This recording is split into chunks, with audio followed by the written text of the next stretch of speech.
There's a massive underwater sinkhole off the coast of Belize that extends 125 meters into the Earth's crust. It's called the Great Blue Hole. Scuba divers and snorkelers have been cruising the surface waters for decades, but few have dared to venture deeper and explore what lies beyond the blackness. In the winter of 2018, a crew from Aquatica Submarines started their descent to the bottom of the Blue Hole. Their mission was to create a 3D map of the sinkhole's interior. But along the way, they came across some common and not so common sights. As the crew started, they found the usual suspects: reef sharks, turtles, and giant corals. But as they pushed 90 meters, life started to vanish.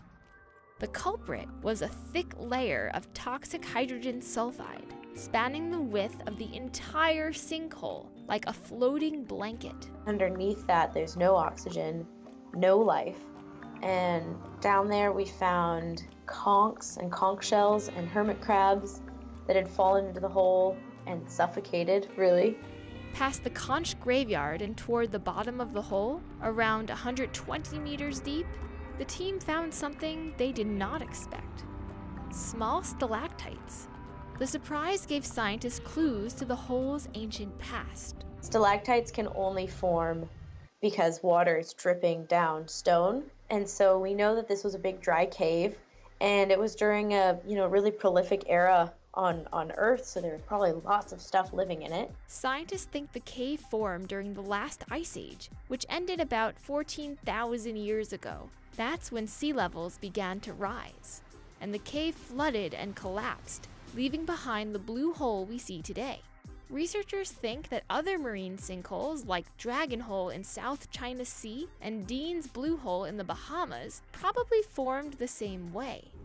As the scientists continued down the hole, they found another clue to the past: a light buildup of silt on top of the conch graveyard. The silt itself on the bottom is a pretty good record of all of the different hurricanes and storm cycles and glaciations that have happened. So we can see that right around the time of the Mayan collapse, there were huge storm cycles followed by very significant droughts. As the team continued to explore the bottom of the hole, they found a 2-liter Coke bottle and a lost GoPro containing some vacation photos.